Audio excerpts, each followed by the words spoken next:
Salut tout le monde! Aujourd'hui, je vais vous montrer comment utiliser votre guide compact d'eau douce de Water Rangers. Quand vous allez le recevoir, il va être dans cette boîte.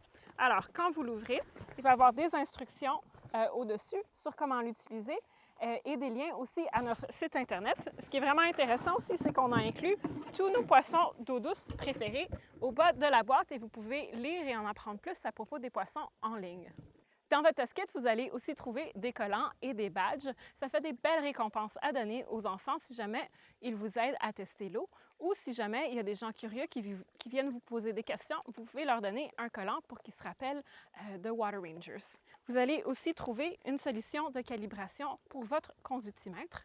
Quand vous allez recevoir votre test kit, votre conductimètre va déjà être calibré. Il y a plus d'informations sur la pochette ici et sur notre site Internet aussi sur comment calibrer votre conductimètre. Donc, commençons nos tests. Mais maintenant, on va prendre la température de l'air. Donc, vous allez trouver un thermomètre dans votre test kit et il faut toujours prendre la température à au moins 1,5 mètre du sol ou de l'eau. Et à l'ombre, on ne veut pas que le soleil impacte la température. Si vous le pouvez, vous pouvez accrocher votre thermomètre dans un arbre. Sinon, vous pouvez simplement le tenir au-dessus de l'eau et attendre 2 minutes avant de prendre votre lecture.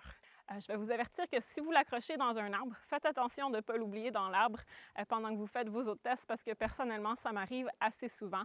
Donc, juste vous rappeler d'aller le chercher après, sinon vous allez devoir retourner à votre site de test pour pouvoir le prendre. Donc, ça fait un petit bout. J'essaie de ne pas trop le toucher. Je prends ma température. Donc, aujourd'hui, il fait très chaud et j'ai une température de 30 degrés à l'extérieur. Maintenant que j'ai fini avec, je vais pouvoir le remettre dans mon test kit.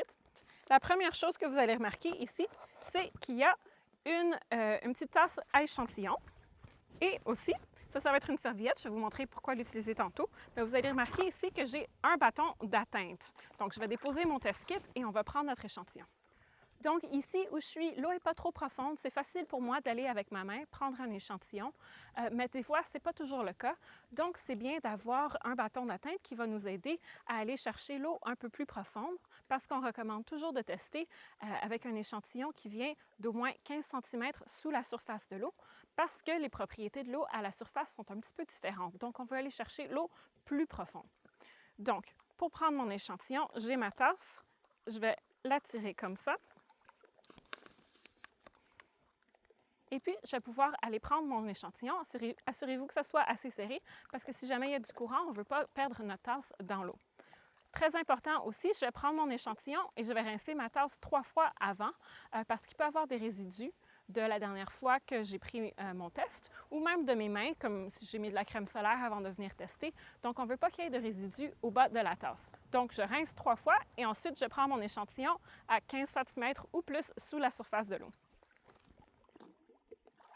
1, 2 et 3. Et puis, mon échantillon, le voilà. Donc, je vais enlever ma pince. Oups! Je range ma pince sur le côté. Je vais prendre mon conductimètre. Ici, je vais déposer ma tasse parce qu'il faut tirer fort sur le bouchon du conductimètre si vous avez un de ces modèles-là. Ou des fois, vous allez voir qu'il y a des modèles aussi qui n'ont pas de bouchon. Donc, ça dépend de celui que vous avez.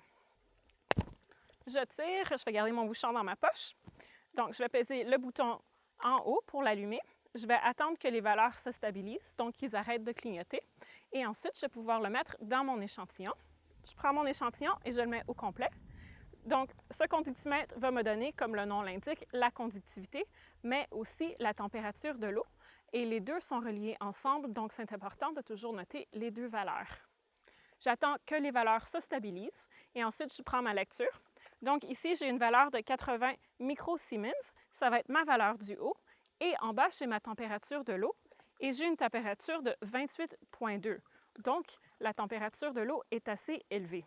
Alors, ma valeur ici est quand même très basse. 80 microsiemens, c'est très bas.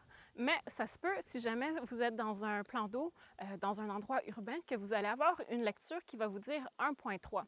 Donc, si jamais ça vous arrive, il est important de regarder les petites unités. En ce moment, j'ai un US pour microsiemens, mais ça se peut que ça change à un MS pour millisiemens. Donc, si j'avais une lecture de 1,3, sûrement ça serait en millisiemens. Donc, il faudrait que je multiplie ma valeur par 1000 pour l'avoir en microsiemens et pouvoir la noter sur la plateforme. Donc, 1,3 devient 1300 et c'est ce que je noterai. Une fois que j'ai fini avec mon conductimètre, je le brasse un peu, je vais l'essuyer avec ma petite serviette et je vais aussi peser le premier bouton juste une fois pour le fermer et préserver la vie de la batterie du conductimètre. La prochaine chose que vous allez trouver dans votre test kit, ça va être cette petite bouteille qui contient des bandelettes test. Vous avez peut-être déjà travaillé avec des bandelettes test si jamais vous avez une piscine. C'est très similaire à ce qu'on utilise pour tester l'eau des piscines et aussi des aquariums.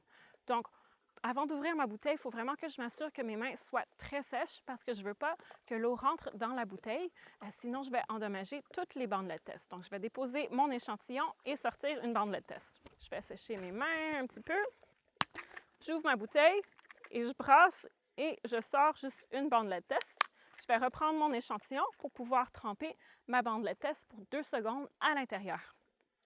1, 2. Et maintenant, je vais attendre 20 secondes avant de prendre ma lecture. Pour prendre la lecture, vous avez juste à tourner la boîte de bandelette test et puis vous allez voir en arrière l'échelle avec tous les paramètres. On va l'aligner verticalement et prendre la lecture un par un. Donc, je commence au bas de l'échelle et je déplace ma bandelette test jusqu'à temps que je trouve la couleur à laquelle la bandelette test correspond. Je vais la tourner vers moi pour pouvoir prendre mes mesures. Donc, pour le chlore, j'ai une valeur de 0. Pour le pH, j'ai une valeur de 6,8. Pour l'alcalinité, 40. Et pour la dureté, une valeur de 0. Une fois que vous avez fini avec vos bandelettes test, vous pouvez les mettre dans l'enveloppe qui vient dans votre test kit compact et nous les renvoyer à la fin de la saison et on va les recycler pour vous. C'est tout pour les tests, mais c'est très important de prendre d'autres choses en note. Donc, ajouter du contexte à ces observations, c'est toujours très important. Donc, quand vous allez à votre site de test, il faut toujours noter la météo des 24 à 48 heures avant. Donc, si jamais il y a une grosse tempête, comme ici, il y a eu une très grosse tempête hier, ça pourrait impacter certains paramètres qu'on teste, comme la conductivité, parce que les grosses tempêtes peuvent amener beaucoup de sédiments dans l'eau, ce qui fait augmenter la conductivité des plans d'eau. Donc, on noterait ça. Si jamais je vois des nouvelles plantes que j'ai jamais vues ici avant, ou des grenouilles ou certains poissons, ou même des espèces envahissantes, je peux tout noter cette information et l'inclure avec mon observation. On aime aussi beaucoup voir vos photos, alors vous pouvez inclure des photos de vous en train de faire les tests ou de l'endroit où vous testez. Le plus important avec les tests, c'est d'être vraiment cohérent. Donc, il faut toujours avoir un horaire que vous allez suivre. Nos journées de test officielles sont les derniers dimanches de chaque mois et on recommande d'aller tester en matinée vers 10 heures. Si jamais vous ne pouvez pas les derniers dimanches, les journées alternatives sont le samedi et le lundi. Si jamais vous suivez un autre horaire, c'est bien aussi, mais vous pouvez le noter dans votre profil et essayer de tester toujours aux mêmes intervalles et à la même heure à tous les jours. Parce que durant la journée, certains paramètres vont changer, comme le pH qui change du matin au soir avec la respiration des plantes. Vous allez trouver beaucoup plus d'informations dans votre guide et sur notre site Internet. Et si jamais vous avez des questions, on est toujours là pour vous aider.